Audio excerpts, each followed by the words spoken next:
Bom dia a todos. O podcast de hoje, na verdade, não foi premeditado, não foi preparado.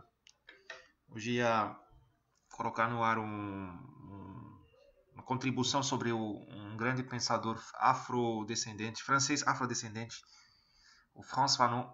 Vai ser para a semana que vem. Eu mudei um pouco a agenda porque aconteceu um fato bárbaro, terrível, horroroso no Rio de Janeiro esse fim de semana.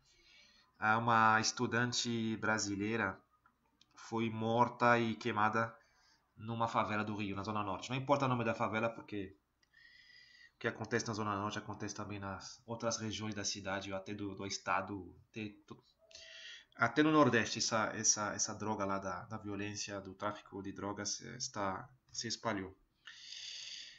Pelo que indica a polícia, enfim, pelo que eu li na internet, a polícia aponta o dedo para o tráfico de drogas, porque a menina se teria perdido depois de uma balada, ela teria perdido no morro lá, se perdeu e motivo suficiente para ser morta. Ela não é moradora da região, ela se perdeu, não foi reconhecida, enfim. Talvez estava em estado de histeria ou sobre influência de substâncias, que parece que ela entrou lá pelada. Bom, menina, na verdade é um menino, acho que chama Mateus, mas todo mundo chamava Mateus, ele tinha uma questão lá de gênero, ou seja, ele é LGBT. Bom, não importa o que ele é, não importa, é um ser humano. Antes de tudo, ele é ser humano, e ver que um ser humano poder morrer no Brasil porque se perdeu na mão de um, ia falar uma coisa feia, de outro ser humano, na impunidade completa, total, diante dos moradores da comunidade, porque os traficantes que fizeram isso, de novo, eu insisto, eu não sou policial, não tenho dado acesso à investigação, mas pelo jeito, pelas informações que temos, ele foi morto lá na comunidade. Então tem quantas testemunhas? 100, 200, 300? Isso é o pior da Idade Média. Acho que até na Idade Média isso não se via, cara. Seria um insulto para a Idade Média falar que isso é um comportamento medieval. Isso é. Enfim. De novo a pergunta da segurança no Rio, de novo a pergunta das fragilidades das mulheres, das crianças, das minorias sexuais, dos idosos frente ao tráfico de drogas. De novo, essa coisa. De novo estamos frente a essa questão. Aí, intervenção militar, o PP, enfim, é uma catástrofe, é um desastre. Depois de todo o dinheiro que foi gasto, ainda existem essas situações no Rio e está piorando. Tá? Acho que o tempo é de unificar os esforços. Acho que agora tempo de unificar os esforços, de parar com a ideologia e de chamar, como se fala em francês, chamar um gato, appeler un chat un chat, ou seja, parar de usar neologismos, pleonasmos, diminutivos, não. Existe hoje máfias que atentam contra a vida das pessoas no Rio. Tem que falar isso. Isso é óbvio, mas várias pessoas não querem falar isso. Só querem criticar a polícia. Não podemos ter indignação seletiva. Não podemos ter. A dignidade humana, ela é humana, ela é única, uniforme.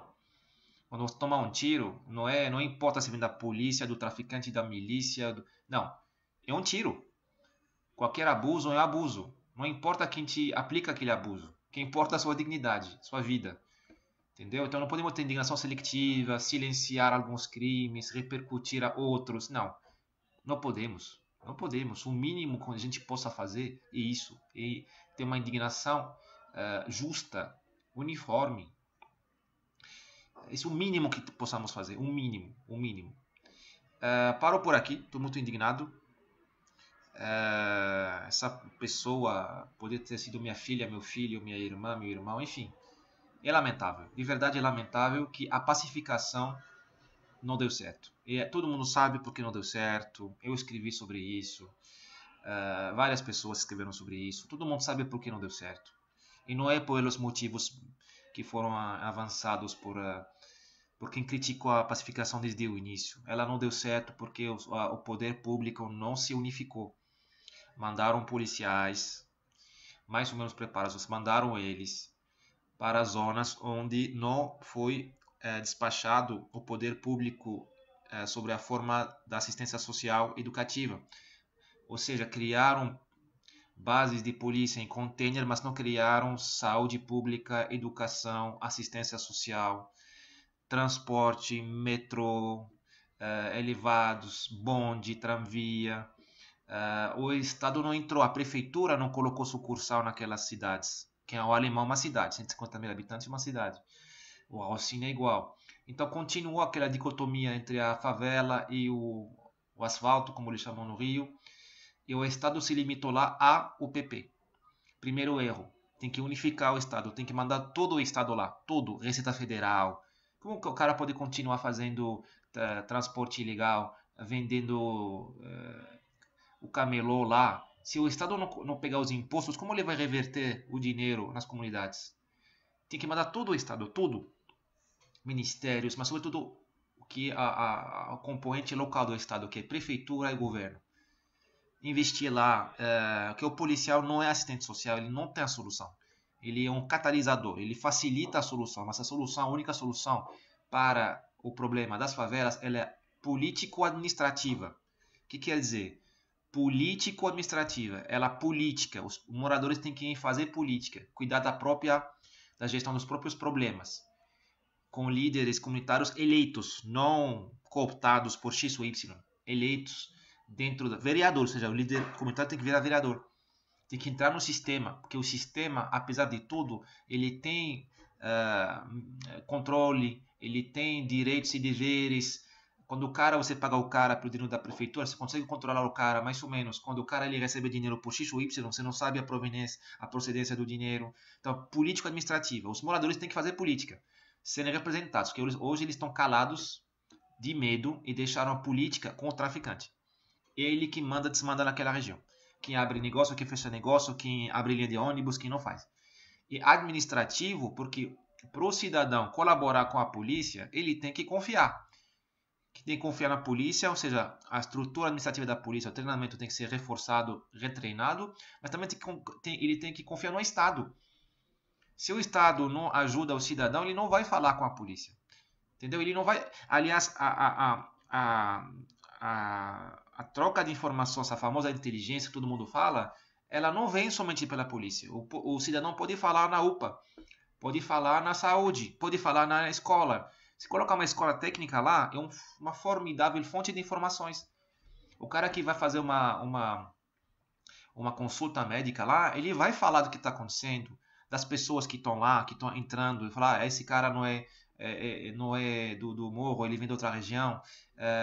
Ninguém vai falar na polícia lá, ninguém vai entrar no container e falar com os policiais. Eles são loucos, eles têm medo da retaliação, do tráfico. Mas agora, na intimidade de uma consulta médica, na intimidade da aula, na relação com, sei lá, com uma reunião que se faz com seu vereador e tal, você passa a informação.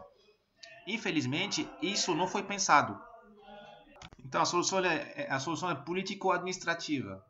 A polícia ela é só um catalisador, facilita a entrada do Estado. A polícia abre o caminho para o assistente social, enfermeiro, médico, professor, metrô subir. Ponto.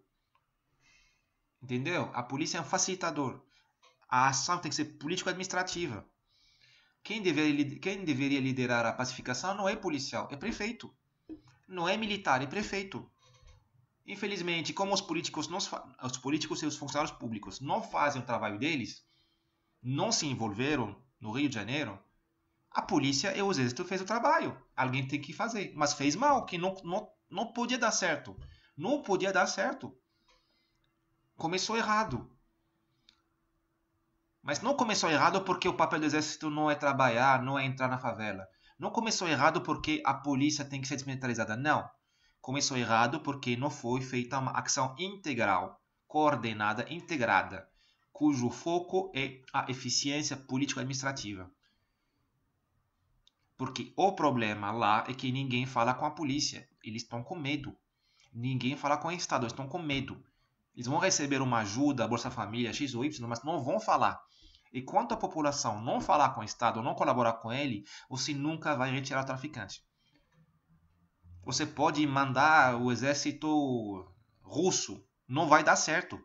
que a população não vai falar com ele. Você tem que reconquistar a população, a maioria passiva da população, os 80% que querem viver normalmente. Porque esses 80% estão intimidados hoje em dia. Porque existem uns 10% que estão com o tráfico. Tem filhos presos, que estão ligados ao tráfico, que gostam do tráfico. Eles intimidam os 80% que restam. E você tem uns 10% lá dentro que querem de verdade, que estão até conversando com o exército pelo WhatsApp, com a UPP pelo WhatsApp, por canais de disque e denúncia, mas que poderiam fazer bem mais, mas que estão com medo ou já sofrem retaliação.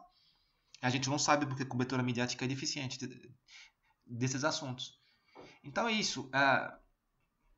Se a gente não entender isso, que a pacificação é o único caminho, que ela tem que ser repensada numa óptica integrada, combinada, as forças do Estado, numa unidade de esforço, num propósito comum, até sobre um comando único. Se não tiver um comando único, pelo menos um objetivo único, que é reconquistar a maioria passiva, que não fala com o Estado nem a polícia. Então, enquanto não fizermos isso, não vai continuar esses crimes. Hoje LGBT, amanhã é mulher, depois ser homem, não importa, cara. O que me deixa mais bravo ainda, mais indignado, é que não podemos defender minorias se a gente não dá segurança, cara. Não adianta me falar de defender minorias se a gente não consegue impedir que uma pessoa seja massacrada diante de 300 ou 500 pessoas, testemunhas que veem isso e não vão falar. Enfim, tristes trópicos. Obrigado.